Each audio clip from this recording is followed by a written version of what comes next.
하나님 말씀은 갈라디아서 1장 6절에서부터 24절까지입니다. 갈라디아서 1장 6절에서부터 24절까지. 우리 교독하고 마지막 절은 함께 읽겠습니다.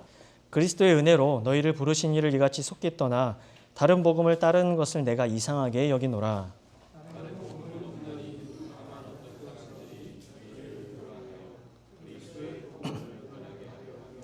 그러나 우리나 혹은 하늘로부터 온 천사라도 우리가 너희에게 전한 복음 외에 다른 복음을 전하면 저주를 받을지어다.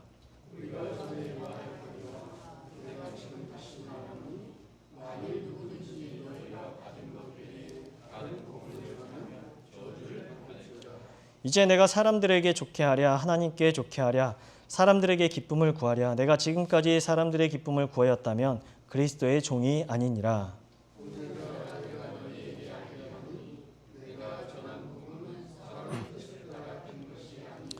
이는 내가 사람에게서 받은 것도 아니요 배운 것도 아니요 오직 예수 그리스도의 계시로 말미암은 것이라.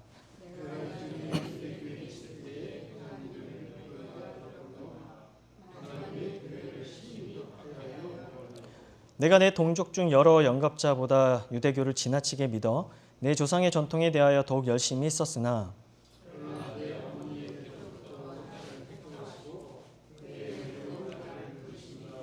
그의 아들을 이방에 전하기 위하여 그를 내 속에 나타내시기를 기뻐하셨을 때 내가 곧 혈육과 의논하지 아니하고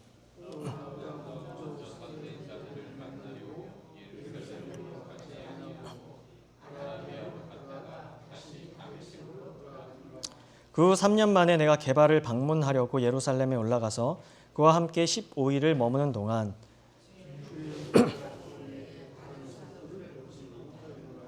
보라 내가 너희에게 쓰는 것은 하나님 앞에서 거짓말이 아니로다. 그리스도 안에 있는 유대의 교회들이 나를 얼굴로는 알지 못하고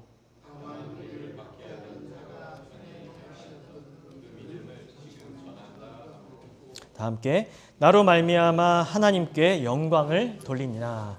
아멘. 네, 우리가 지난주부터 갈라디아서를 좀 생각해보고 있습니다. 묵상해보고 있는데요.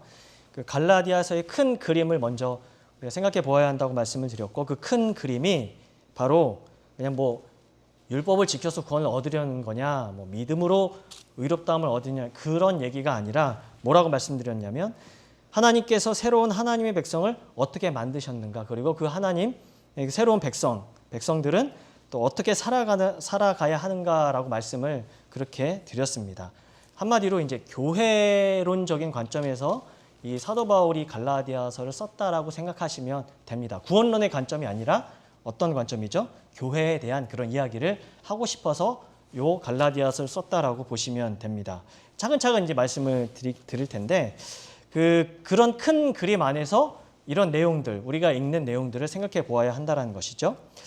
지난주에는 바울이 1절부터 5절까지 해서 편지를 쓰면서 바울이 자신이 사도임을 변호하는 그 사도권 변호와 더불어서 그리스도께서 하나님 아버지의 뜻에 따라 자기 몸을 주신 사건을 통해 이 복음의 특징을 좀 생각해 보았는데요.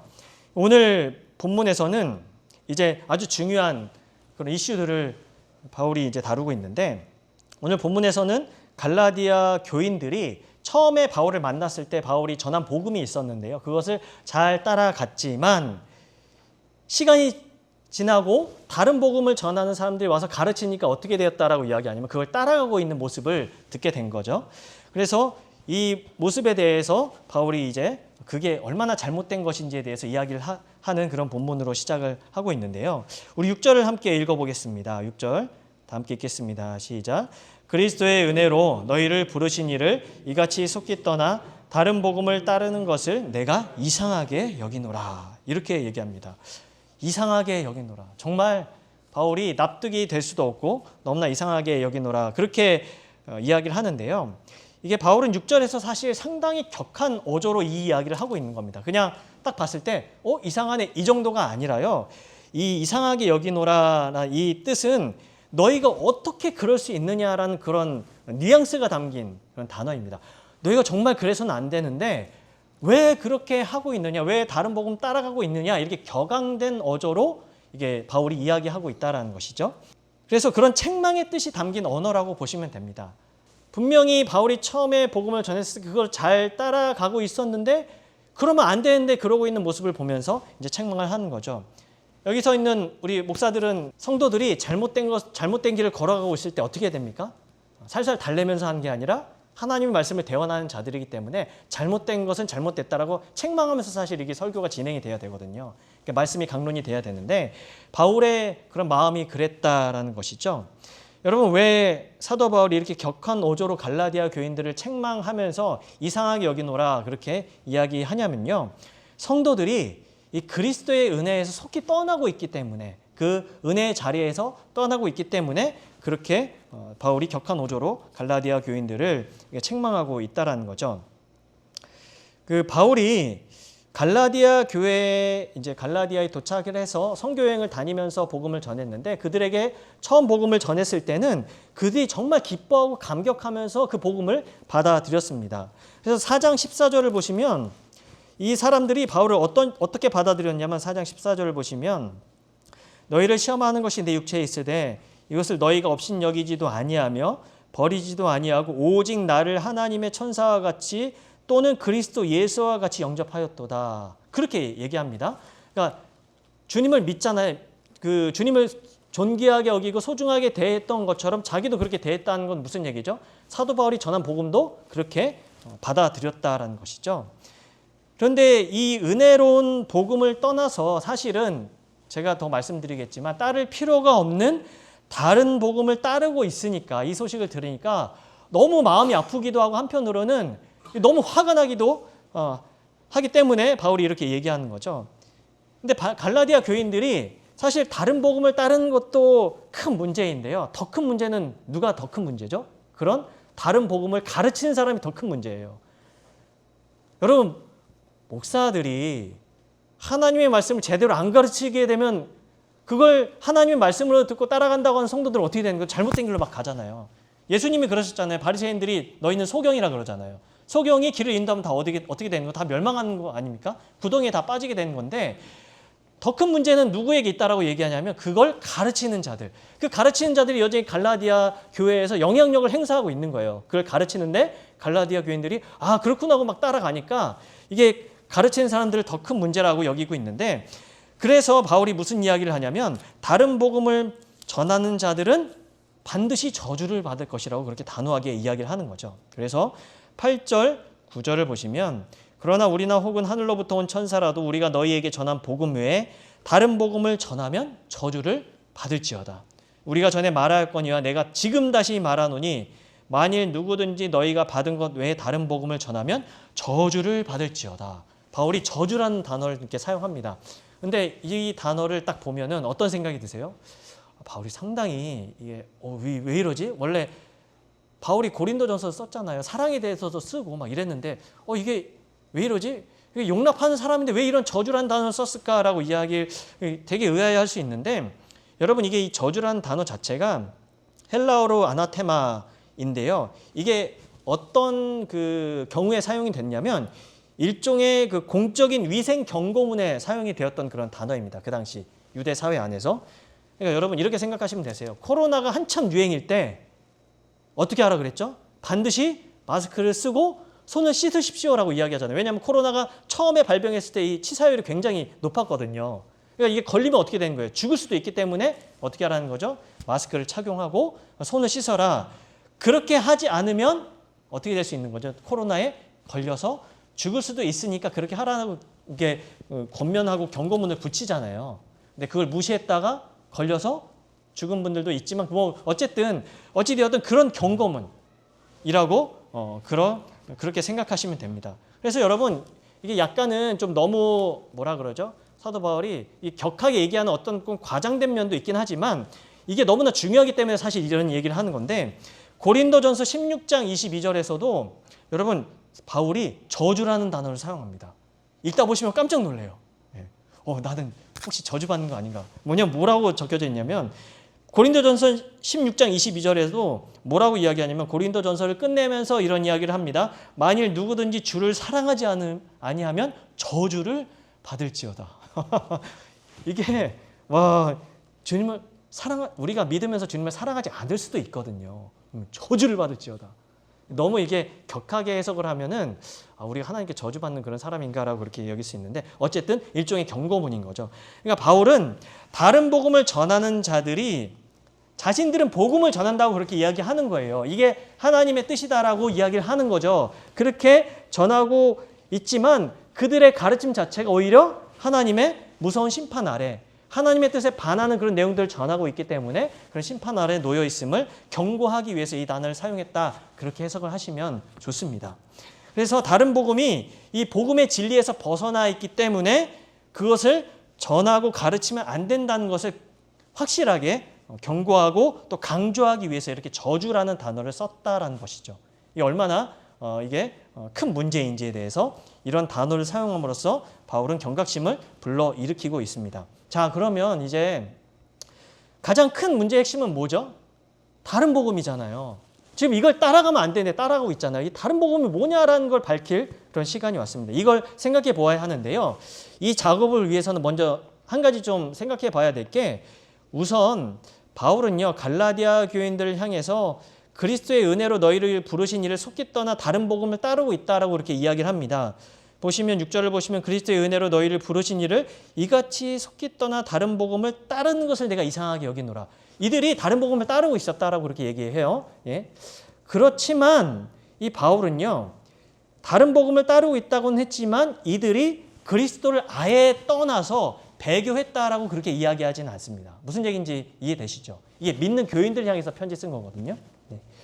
여러분, 이게 그 갈라디아 무슨 얘기냐면 갈라디아 교인들은 여전히 예수님을 믿고 있었다라는 그런 얘기인데 갈라디아 교인들은 3장 2절과 5절에 따르면 그 이미 성령이 내주하시는 하나님의 백성들이었습니다. 3장 2절, 5절 한번 찾아볼까요? 뭐 바로 다음 장 넘기면 찾아보실 수 있는데 2절을 우리가 함께 읽어보겠습니다. 시작. 내가 너희에게서 다만 이것을 알려 하노니 너희가 성령을 받은 것이 율법의 행위로냐 혹은 듣고 믿음으로냐. 무슨 얘기예요? 너희가 성령을 받은 것이. 이미 성령을 받았다라고 이야기하죠. 그렇게 이야기합니다. 5절을 보시면 5절 함께 읽겠습니다. 시작. 너희에게 성령을 주시고 너희 가운데에서 능력을 행하신 이의 일이 율법의 행위에서냐 혹은 듣고 믿음에서냐. 무슨 얘기예요? 예수께서 너희에게 성령을 주셨고 너희 가운데서 능력을 행하셨다라고 그렇게 이야기하는 거예요. 행하시고 계신다라는 그런 이야기를 하는 거죠. 한마디로 이들은 잠시 다른 복음을 따르기는 했지만 여전히 성령이 내주하시기에 뭐하고 있는 사람들이에요? 예수님을 믿고 있는 사람들이라는 거죠. 이게 선행적으로 좀 전제가 되어 있어야 됩니다. 그래야 이제 성경 해석이 바르게 될 수 있는 건데 이런 상태에서 다른 복음을 따르게 됐다는 거예요. 다른 이야기들 따르게 됐다는 건데 그러면 다른 복음이란 무엇일까요? 다른 복음이라는 것을 뭐 이렇게 생각들을 많이 하고 또 그렇게 이야기를 많이 하는데 갈라디아서 2장 16절에서 아주 유명한 얘기를 하죠. 바울이 율법의 행위로는 의롭다함을 얻을 수 없다라고 강력하게 주장을 합니다. 율법의 행위로는 의롭다함을 얻을 수 없다. 그러면 다른 복음은 무슨 얘기죠? 율법의 행위로 의롭다함을 얻을 수 있다는 게 다른 복음이잖아요. 그렇죠? 그 얘기를 했으니까 사도 바울이 이게 아니라고 이야기하면서 그걸 따라가면 안 된다라고 이야기하니까 그러니까 율법의 행위로 의롭다함을 얻을 수 있다. 이게 다른 복음이거든요. 근데 이거를 소위 행위 구원론으로 생각하시면 안 됩니다. 이거.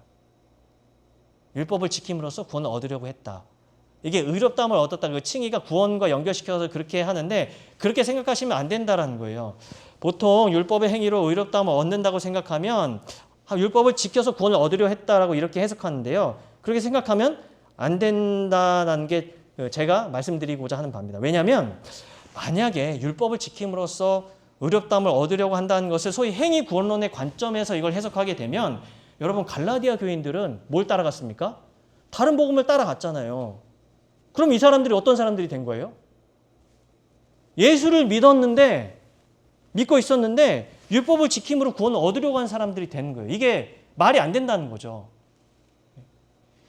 그러니까 마치 이들이 배교한 사람들이 된 거예요. 지금 이렇게 해석이 되어버리면. 이게 논리적으로 맞지 않다라는 거 우리가 좀 생각을 해봐야 된다는 거죠. 예수를 믿었는데 배교한 거죠. 다른 거로 배교해서 율법을 지킴으로 구원을 얻으려고 했다라고 그렇게 해석이 된 거거든요. 만약에 이렇게 하면 이들은 다른 복음을 잠시 따르기는 했지만 이미 성령이 내주하시기에 여전히 예수 그리스도를 믿고 있었습니다. 다시 말해서 예수를 믿었다가 그걸 포기하고 율법을 지켜서 구원을 받으려고 했던 사람들이 아니라는 거예요. 그러니까 만약 다른 복음을 전하는 그런 사람들이 갈라디아 교회에 와가지고 너희들 예수 믿으면 안 돼. 너희들 예수 믿으면 안 돼. 그러면 구원 못 받아. 율법을 지켜야 구원을 받을 수 있어 라고 그렇게 말했다면 갈라디아 교인들도 이미 성령이 내주하시기 때문에 그게 잘못된 것인 거 알아요? 몰라요? 잘못된 것인 거 알죠 사실은. 그러니까 그렇게 만약에 다른 복음을 전하는 사람들이 그렇게 이야기를 했다면 갈라디아 교인들도 당연히 따를 이유가 없다라는 거죠. 그래서 우리가 갈라디아서를 읽다 보면 율법의 행위와 믿음이 대조된다고 해서 이거를 행위 구원론의 관점에서 보면 이 갈라디아서를 좀 잘못 읽고 있다라고 우리가 생각하시면 됩니다. 그러면 다른 복음의 내용이 뭐냐는 거죠. 제가 말씀을 드리겠습니다. 계속해서 이야기하겠지만 다른 복음은 이런 거예요. 뭐냐면 예수를 통한 구원, 이거 맞습니다. 구원과 더불어서 할례 및 율법을 준수할 때 진정한 아브라함의 자손이 되어서 하나님의 언약 백성이 될 수 있다라고 가르친 거예요. 여러분 갈라디아서에서 의롭게 된다라는 그런 이야기는 로마서에서는 의롭게 된다는 구원과 연결시키는데 갈라디아서에서 의롭게 된다라는 이야기는 어떤 의미를 가지고 있냐면 하나님의 자녀가 되는 것, 또 아브라함의 후손이 되는 것을 연결시켜서 그렇게 이야기합니다. 다시 말해서 여기서 의롭게 된다라는 것은 하나님의 언약 백성으로서의 그런 신분과 정체성에 대한 이야기를 하려고 바울이 이걸 꺼내는 거거든요. 그러니까 이게 정리를 해보면 다른 복음을 가르쳤던 이 사람들은 어떤 사람들이냐? 예수를 믿는 것에다가 플러스 율법을 준수한 것, 즉 율법의 행위가 있어야만, 지금 이 구약의 율법들이 있지 않습니까? 그거를 다 지켜야만 뭐 한다는 거죠? 하나님의 언약 백성으로서 너희들이 그게 증명이 된다라고 이야기를 하는 거예요. 그게 그냥 예수를 믿는 그 믿음으로만 되지 않고 그것을 지켜야만 너희들이 진짜 언약 백성이라고 말할 수 있다. 그렇게 이야기를 한다라는 거죠. 쉽게 얘기하면 하나님과 올바른 관계에 있다는 것. 하나님의 언약 백성임을 당신들이 무엇을 통해 보일 수 있느냐? 우리의 대답은 뭐죠? 우리의 대답은 뭡니까? 그게 잘 나온 거예요? 뭐 예배 잘 드리는 겁니까? 필요하죠. 근데 우리의 대답은 뭐예요? 우선순위가 뭐죠? 우리가 하나님의 언약 백성임을 보여줄 수 있는 그 표지가 뭐예요? 예수를 믿는 거잖아요. 참된 믿음이 우리 안에 있으면 그게 표지가 되는 건데, 그런데 다른 복음을 전하는 자들은 예수를 믿을 뿐 아니라 이 할례를 비롯한 율법을 준수하는 것이다. 이렇게 가르쳤던 것이죠.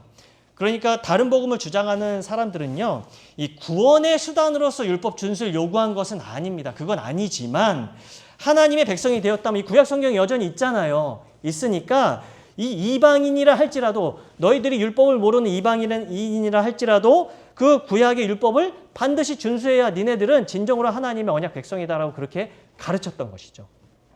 그런데 이게요, 나름 설득력이 있었습니다. 그러니까 따라가는 거예요. 나름 설득력이. 여러분, 이들이 그냥 터무니없이 이런 이야기를 한 게 아니라 구약 성경을 근거로 해서 너희들은 율법을 지켜야 한다. 그렇게 이야기를 한 것 같습니다. 그래야 이게 그래서 따라가는 거예요. 여러분, 우리가 성경의 큰 그림을 그릴 때 마지막 때에 메시아가 오셔서 언약을 회복하시고 하나님의 나라를 가져오시게 되면, 그 메시아가 하나님의 나라를 가져오시게 되면 어떤 일이 벌어지게 된다라고 말씀을 드렸냐면 소명이 회복되고 성전과 땅 율법이 회복된다라고 말씀을 드렸잖아요. 근데 율법의 경우 회복이 될 때 이방인들도 뭘 지키게 된다라고 그렇게 얘기합니까? 율법을 지키는 모습으로 회복이 된다라고 선지서에 적혀져 있잖아요. 그거를 어떻게 해석하는 거죠? 문자 그대로 해석을 하는 거죠. 그렇게 가르치는 거죠. 여러분, 그게 대표적인 구절 한번 말씀드리긴 했는데 이사야서 2장 2절부터 3절 함께 좀 찾아보았으면 좋겠습니다. 이사야서 2장 2절에서부터 3절. 이사야 2장 2절에서부터 3절 함께 읽겠습니다. 시작. 말일에 여호와의 전에 산이 모든 산 꼭대기에 굳게 설 것이요 모든 작은 산 위에 뛰어나르니 만방이 그리로 모여들 것이라. 많은 백성이 가며 이르기를 오라 우리가 여호와의 산에 오르며 야곱의 하나님의 전에 이르자 그가 그의 길을 우리에게 가르치실 것이라. 우리가 그 길로 행하리라 하리니 이는 율법이 시온에서부터 나올 것이요 여호와의 말씀이 예루살렘에서부터 나올 것임이니라. 그러니까 이게 많은 백성, 만방이 그리로 모여들고 많은 백성이 감에 이르기를 우리가 하나님 전에 오르고 그가 그의 길을 우리에게 가르치실 것이라. 하나님의 법이죠, 율법. 우리가 그 길로 행하리라 하니니. 그러니까 율법을 지키는 모습으로 지금 회복이 일어난다라고 마지막 때 이렇게 이사야서가 적잖아요. 그러니까 이거를 어떻게 해석하는 거죠? 이거에 따라서 율법을 너희들도 지켜야 한다. 그렇게 이야기를 한다라는 거죠. 다른 구절도 예가 있지만 이게 대표적인 구절이기 때문에 이걸 보여드린 거고요. 이방인들이 하나님의 언약 백성이 되면 그들도 율법을 지키게 되는 모습을 보여주기 때문에 너희들도 지금 예수를 믿지만 할례를 비롯한 율법을 준수해야 된다라고 그렇게 얘기를 했다라는 거죠. 여기에다가 또 다른 논리적인 증거를 댄 것 같은데 이스라엘의 조상인 아브라함은 뭐의 본이 되죠? 믿음의 본이 될 뿐 아니라 율법 준수의 본도 되었을 것이라고 그렇게 주장했던 것 같습니다. 여러분, 아브라함이 하나님의 언약 백성이 된 후에 하나님이 뭘 요구하시죠?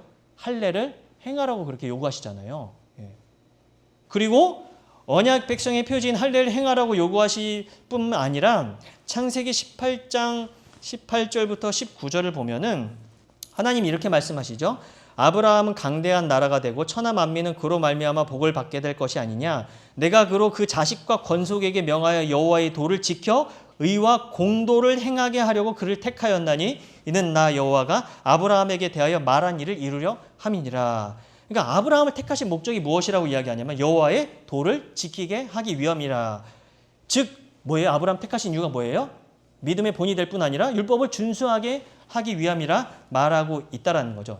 이 구절을 근거로 그런 교사들이 뭘 합니까? 다른 복음을 전하는 교사들이 아브라함 역시 믿음을 가지고 있었지만 뭐 했냐? 할례와 율법을 준수했기 때문에 너희들도 예수를 믿는 것 플러스 할례와 율법을 준수해야 아브라함의 영적인 자손이 되지 않겠느냐? 그렇게 가르쳤다라고 생각할 수 있다는 거죠. 그러니까 이런 논리 들으면 어떻게 느껴지십니까? 성경의 큰 그림을 배우지 않으면 예수 안에서 이게 어떻게 완성되었는지를 배우지 않으면 어떻게 되는 거죠? 거기에 그게 맞는가 보다 생각하고 그렇게 갈 수 있다는 거죠. 여러분, 이게 성경의 큰 그림을 그릴 때도요. 우리가 찬찬히 이거를 성경을 좀 연구하면서 그렇게 가잖아요. 그러니까 이걸 연구한 바가 없는, 특히 율법에 대해서 잘 모르는 갈라디아 교인들이 들었을 때 바울이 사역을 한 지가 얼마 안 됐잖아요. 중요한 핵심만 전하고 갔을 거란 말이죠. 근데 그 사람들이 그렇게 전했을 때 충분히 그런 논리에 설득될 수 있었다라는 거죠. 그러나 바울은 단호하게 뭐라고 얘기합니까? 그것은 다른 복음이고 너희들이 절대로 따라가서는 안 되는 것이라고 그렇게 이야기하는 건데, 왜냐하면 바울이 전하는 그 복음 자체가 누구에게서 받은 거기 때문입니까? 예수 그리스도의 계시를 통해 받은 것이기 때문에 지금 너희가 그렇게 살면 안 된다는 거죠. 네.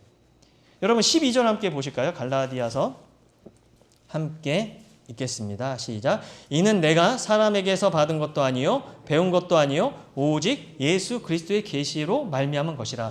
그러니까 이거를 절대 따라가서는 안 되는 게, 논리적으로 뭔가 좀 맞는 것 같아도 이걸 따라가서는 안 되는 게 왜냐하면 사도 바울이 예수 그리스도의 계시로 말미암아 이걸 받아서 정리를 했기 때문에, 그렇게 해서는 안 된다는 걸 알기 때문에 그렇게 이야기하는 건데요. 여러분, 사도 바울은 사도행전 9장을 보면은 다메섹으로 가는 길에 누굴 만나게 되냐면 부활하신 예수님을 만나게 됩니다. 그 전까지는 바울도 이렇게 생각을 했어요. 그러니까 예수를 믿는 거 빼고 율법을 잘 준수하다 보면 하나님이 어떻게 하실 거다? 회복하실 거다. 그렇게 생각하면서 열심히 준수했던 사람인데, 자, 그때 부활하신 예수님을 만난 그때 예수께 계시를 받게 되는 거죠. 그러면서 자기가 알고 있던 성경의 모든 지식들이 어떻게 됩니까? 예수를 향해 있다는 것을 자기도 깨닫게 된 거죠. 자기가 그렇게 깨닫게 됐는데요. 그러니까 예수 그리스도의 계시는 이제 예수의 복음에 관한 계시 이렇게 말할 수 있는데, 요걸 깨닫게 되었기 때문에 이렇게 얘기를 하는 거죠. 그리고 여러분, 이 복음의 내용이 세 가지로 우리가 요약을 할 수가 있는데, 이 진짜 복음이 뭐냐라고 했을 때 이걸 제대로 알아야 되는데 갈라디아 교인들이 요 세 가지 내용을 좀 제대로 알지 못했던 것 같아요. 그러니까 이 갈라디아서를 쓰는 거죠. 그러니까 진짜 복음은 어떤 내용이 담겨져 있어야 되냐면, 첫 번째는 예수가 누구인가라는 예수에 대한 복음, 요걸 알고 있어야 되고요. 두 번째는 예수가 하신 일이 무엇인가라는 의미를 깨달아야 되고요. 세 번째는 예수 자신과 하신 일을 근거로 나에게 어떤 일이 일어나게 되었는지, 그러니까 즉 예수님께서 하신 일이 나와 무슨 관계가 있는지에 대해서 알아야, 그 세 가지를 알아야 복음에 대해서 진짜 알게 되는 것인데 갈라디아 교인들이 요거에 대한 이해가 사실은 부족했다라는 거죠. 여러분, 예수님은 누구시죠? 하나님의 아들이자 메시아이십니다. 또한 성육신 하신 메시아죠. 성육신 하셔서 참 이스라엘을 대표하시는 그런 분이시죠. 그러면 그 예수님께서 하신 일이 무엇입니까? 가장 중요한 일, 십자가와 부활을 통해서 이스라엘을 회복시키셨는데 어떻게 회복시키는 거죠? 이스라엘을 새로운 이스라엘로 창조하심으로 이 모든 언약을 성취하시고 이 땅에 하나님의 나라를 가져오신 것. 그게 바로 예수님께서 하신 일인데, 마지막으로 예수님 자신과 하신 이 일이 그 우리와 무슨 관계가 있냐는 거죠. 한마디로 갈라디아 교인들과 무슨 관계가 있느냐. 그 예수님을 통해서 갈라디아의 이방인뿐 아니라 지금 우리도 어떻게 된 거죠? 새로운 이스라엘로, 새 이스라엘로 아브라함의 영적인 후손이자 하나님의 언약 백성이 될 수 있는 그 새 시대가 열리게 되었습니다. 이게 예수님 자신이 우리에게 하신 일이죠. 그러니까 아브라함에게 하나님이 뭐라고 약속하셨습니까? 천하 만민이 너로 인해 복을 받을 것이라 하는 게 누굴 통해서 이루어지게 된 거예요? 예수님의 그 십자가 부활 사역을 통해서 그게 이루어지는데 그게 바로 복음이었는데, 여러분, 그렇게 예수 그리스도의 계시를 통해 바울은 이런 복음의 내용을 알게 되었는데, 다른 복음을 따라간다는 것은 이미 그렇게 새 시대가 오게 된 거예요. 그렇게 새 시대가 오게끔 하나님께서 예수님을 통해서 일하셨는데 다시 그냥 옛 시대로 가자는 것이기에 절대로 따라가서는 안 된다라고 그렇게 얘기를 한다는 거죠. 여러분, 제가 그 1999년도에 제가 재수를 해서 들어갔거든요, 대학교를. 처음에 시험을 봤는데 98년도에 시험을 봤는데 점수가 너무 많이 올라가지고 나 이러면 서울에 있는 대학교 들어갈 수 있겠다 했는데 그 해 수능이 쉬워가지고 다 같이 올랐더라고요. 그래서 서울에 있는 대학교를 못 갔습니다. 제가 점수가 안 되는 거예요. 그래가지고 이제 재수를 하게 됐는데, 재수를 했다가 이제 붙었습니다. 대학교에 붙었어요. 그때 당시에 가지고 다녔던 호출기가 있었습니다. 그게 뭐죠?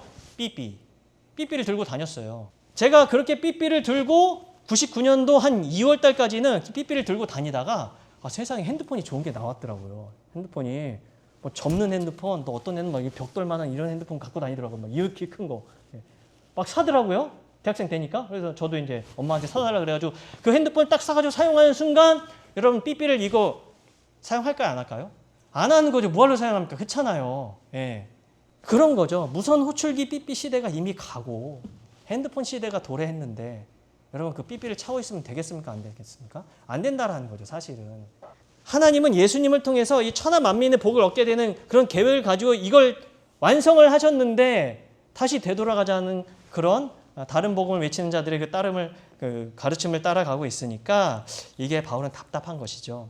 바울은 나름 이해를 한 것 같습니다. 그래서 이런 이야기를 합니다. 바울이 이 복음에 대해서 몰랐을 때, 이 새 시대가 예수님을 통해서 오게 되었다는 걸 몰랐을 때는 당연히 13절, 14절의 고백과 같이 행동할 수밖에 없었다라는 거죠. 13절부터 14절 보시면 뭐라고 그렇게 적어 놓았습니까? 내가 이전에 유대교에 있을 때 행한 일을 너희가 들었거니와 하나님의 교회를 심히 박해하여 멸하고 내가 내 동족 중 여러 영갑자보다 유대교를 지나치게 믿어 내 조상의 전통에 대하여 더욱 열심히 있었으니, 하나님께 열심히 있었던 사람이에요. 실제로 한 분 하나님을 진짜 제대로 섬긴다라고 생각하고 있었지만, 이 바울은 옛 시대가 가고 새 시대가 왔음을, 예수님 메시아로 오셔서 그 시대를 여셨음을 몰랐던 거죠. 그러니까 이렇게 행동을 했다는 거예요. 예수님을 종말의 새 시대를 여실 그리스도로 생각하지 않았기 때문에 잘못된 행동과 열심으로 하나님의 교회를 박해했죠. 그들은 당연히 자칭 메시아라고 하는 예수를 따라가는 하나님께 심판받아야 할 사람들이라고 생각했기 때문에 그렇게 할 수밖에 없는데, 그러나 부활하신 그리스도를 만난 이후에는 그 예수 그리스도의 계시를 통해서 바울이 어떻게 깨달았습니까? 주님이 만나주셔서 깨닫게 해주셨잖아요. 그래서 완전히 변화돼서 자신이 박해하던 그 믿음을 전함으로써 어떻게 됩니까? 바뀌어지게 된 거죠. 그 새 시대를 여시는 예수님을 전하는, 또 그렇게 해서 다른 사람들이 봤을 때 이게 하나님이 일하시는구나라고 느낄 수 있는, 하나님께 영광을 돌리는 사람이 되었다라고 22절부터 24절까지 그렇게 이야기를 한다는 거죠. 그래서 22절부터 24절 보시면, 그리스도 안에 있는 유대의 교회들이 나를 얼굴로는 알지 못하고 다만 우리를 박해하던 자가 전에 멸하려던 그 믿음을 지금 전한다함을 듣고 나로 말미암아 하나님께 영광을 돌리니라.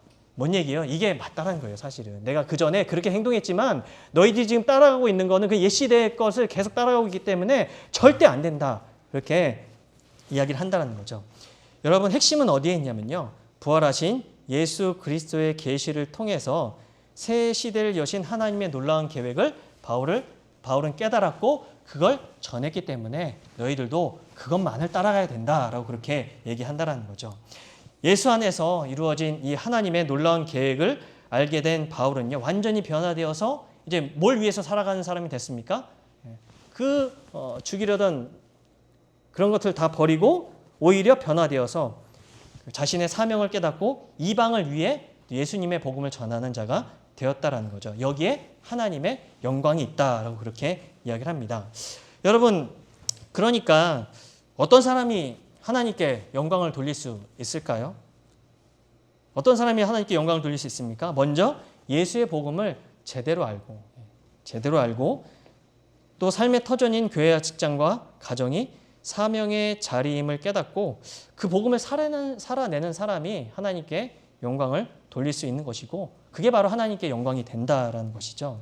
여러분, 그래서 저는 이런 바울의 고백과 또 이렇게 경고를 보면서 우리 교회가 이런 교회가 되었으면 좋겠다라는 생각을 하는데, 교회를 다니지만 복음을 모르는 사람들이 있을까요, 없을까요? 진정한 복음을 모르는 사람들이 있을 수가 있습니다. 교회만 다니는 사람들이 있을 수 있어요.